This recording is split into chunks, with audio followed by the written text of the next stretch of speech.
What is that? I think it's Emmy's alarm. How does she sleep through that? I have no idea. It's way on the other side of the house and it woke me up. My daughter is always oversleeping. She sets an alarm and sleeps right through it. Yes, she does. Today we're going to build a bed that should fix that problem. I ran across a video by Make with Miles where he builds an LED alarm clock into his bed that helps him wake up gently with circadian rhythms. I thought that might be nice. That's cool. But what she doesn't know is that we're gonna build her an alarm clock with 10,000 lumens of light, so she can wake up with the light of the sun in her face. She won't sleep through that. Now, since she was a little girl, Emmy wanted to be an interior designer. So I thought this might be a good chance for her to stretch her legs and design her own bed. You think you can do it? Sure. All right, let's get to it. Okay. I have some inspo photos. Okay, let's look. Wait, so for this one, I like how it has the shiplap that's like a dark wood, and then how it has the top board and then the sconces. I think that's really pretty. And then on this one, I like how there's the X and it's like outlines like that, and then the distance from the floor. And for this one, I like the frame and how it's like on something almost. And then I like the legs. So you really like how this has all the knots. Yeah. And how it's a dark color. Yeah. That's walnut stain on pine. Yeah. It's kind of a noob move, Emmy. Yeah. All right. I think we can build that. Let's see if we can draw out what you're looking for. Okay. Okay, let's see what you came up with. Okay. So I do the light sconces. Oh, you want light sconces? Perfect. And then the railing on the headboard and footboard. And then the X in the shiplap. And then like a bunch of knots everywhere. Okay. I think we can do that. You know, laying it out digitally like this makes it so much easier to figure out how much lumber you'll need before going to the store. It helps you put together a cut list and saves you from those annoying return trips because you just need one more board. And it keeps us from overbuying because we're on a budget. We went to the Plywood Company of Fort Worth, where I got so excited about the huge stacks of hardwood that I forgot to film anything. Then we went to Home Depot, which would have been less exciting if Faith hadn't found the exact color of paint to match her sweatshirt. We're going to have to break this stuff down. It's going to be interesting to go through these boards and find the places where it's not knotty and messed up. This is not construction grade pine, it's furniture grade.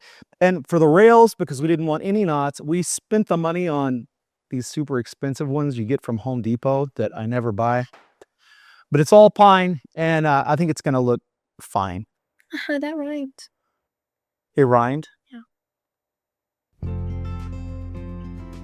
Get right on? Yes, you did. How you gonna do a carpenter's mark? You got it?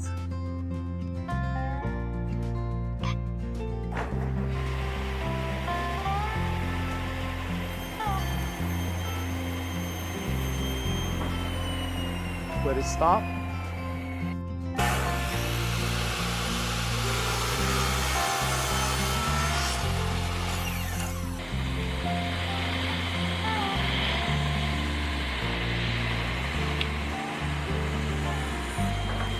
All right.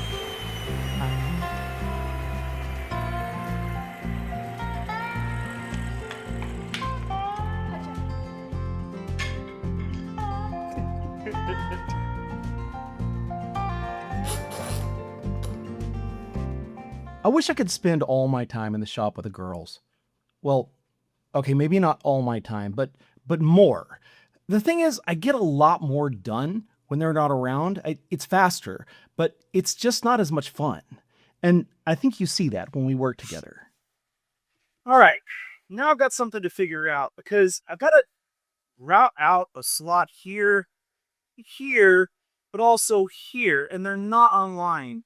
Normally, I would do that on my homemade router table, but it would be blind. And I know I could figure that out with enough time, but it just seems like a bit too much of a pain in the butt. So I do have this trim router from the great minds at Harbor Freight.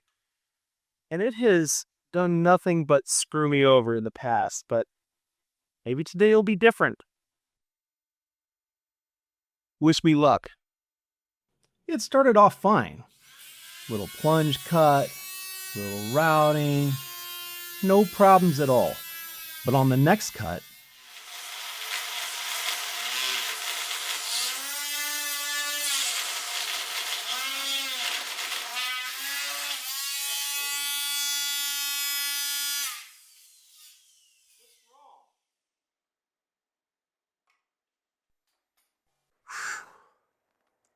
yeah, you just saw what you think you saw. The router bit came flying out of the collet. The lesson here is that router collets are consumables and need to be replaced every so often. The other lesson maybe is not to trust a router that you spent $10 on. It screwed me over! People think being a good woodworker is about not making mistakes. I say it's about being able to fix your mistakes, which is what I'm trying to do here. And for me, sometimes you've just got to break out the chisels and do things the slow way. You didn't think I was going to do the whole thing by hand, did you?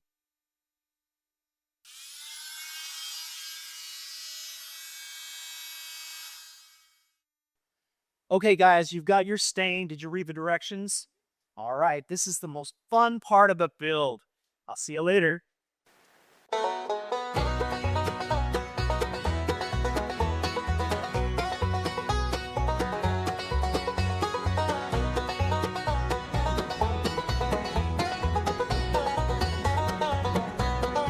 I'm putting walnut stain on pine, and I think it looks just fine.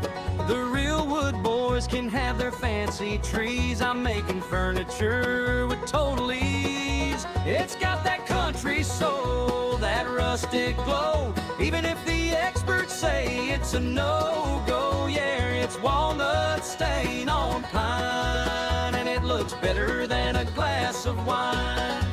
Yeah, it's pine, but it's fancy pine. You know, walnut stained pine still isn't my favorite, but even I don't think this looks half bad. And it really doesn't matter what I think anyway. Emmy loves it. Now we're going to send the girls inside while I put in the sconces and the surprise. This is supposed to go right here. That's not going to work. And it looks horrible. Can I move it here? No, that's even worse. I got to figure this out. Okay, I think I've got it. If you take the back plate off, it can just go like that. And it actually looks pretty good. We're going to do that. In order to make this work, we're going to need to extend this back through the wood. This is called a lamp nipple. Don't blame me, I didn't name it. So I think if we just feed this through here,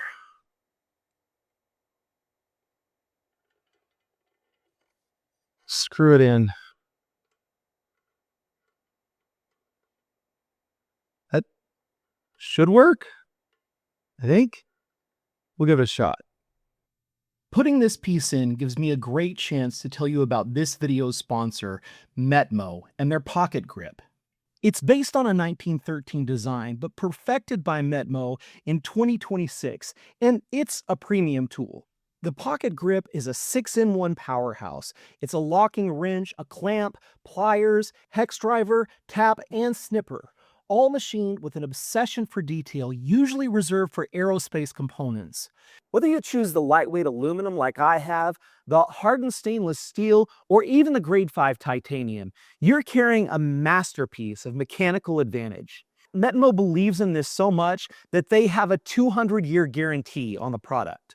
It's rare to find something that is just as much a work of art as it is a functional machine. And the pocket grip gives you the capability of a wrench with the footprint of a pocket knife. The Metmo Pocket Grip, perfected in 2026. See the link in my description for more information.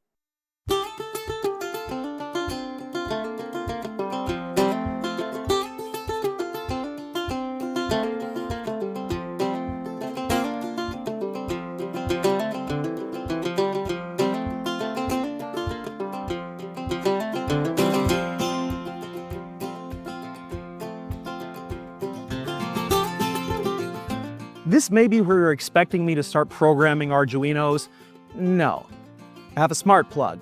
I can set the alarm through any of about a dozen devices in my house. Now, let's set this up and see how she likes her new bed.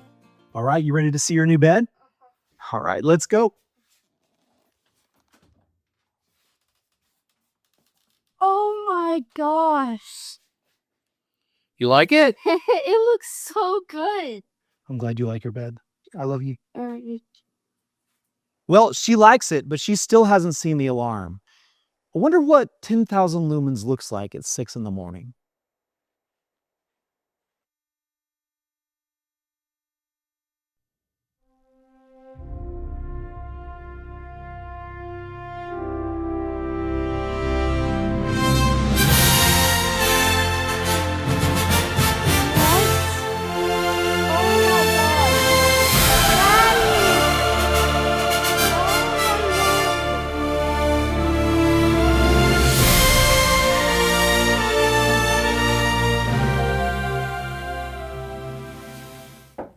Can I come in? Uh-huh.